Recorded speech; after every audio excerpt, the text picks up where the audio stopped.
அம்மா எல்லாருக்கும் வணக்கம். நம்ம பிள்ளைகளுக்கெல்லாம் 2வது ஊசி போடுறதுக்கு தஞ்சாவூர் ஜேகே பெட் ஷாப்லேருந்து டாக்டர் திருப்பதி சாரும் ராஜேஷ் தம்பியும் நம்ம வீட்டுக்கு வந்து பிள்ளைகளுக்கெல்லாம் 2வது ஊசி போட்டுட்ருக்காங்க.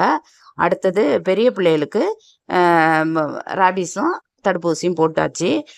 ஒரு தூக்கிட்டு வந்த பிள்ளைங்க புது பிள்ளைங்களுக்கும் தடுப்பூசி போட்டாச்சு. ஃபஸ்ட்டு ஊசி எல்லாம் சமத்தாகவும் நல்லா ஒரு சேட்டை பண்ணாமல் எப்பொழுதுமே நம்ம பிள்ளைங்க சமத்து தான். அது இப்போ ஊசி போடுறதுல ரொம்ப சமத்தாக இருந்தாங்க. சாருக்கும் கொஞ்சம் ஈஸியாக இருந்துச்சு. இப்போ மொத்த அமௌண்ட்டு வந்து 21,000 ஆயிடுச்சுமா. போன தடவையோட இந்த தடவை அதிக அமௌண்ட்டுமா. பிள்ளைங்களும் கூட இருக்காங்களா, அதனால் ரொம்ப அமௌண்ட்டு கூட வந்துருச்சு. ஒன்றும் பரவாயில்ல, நம்ம பிள்ளைகளுக்கு தானே போட்டோம், அதனால் ஒன்றும் பிரச்சனை இல்லைம்மா. இப்போ வந்து மெடிசன் வந்து என் தம்பி வந்து நிறையா இலவசமாக ஃப்ரீயாக கொடுத்துட்டு போனாங்க. ரொம்ப நன்றிம்மா.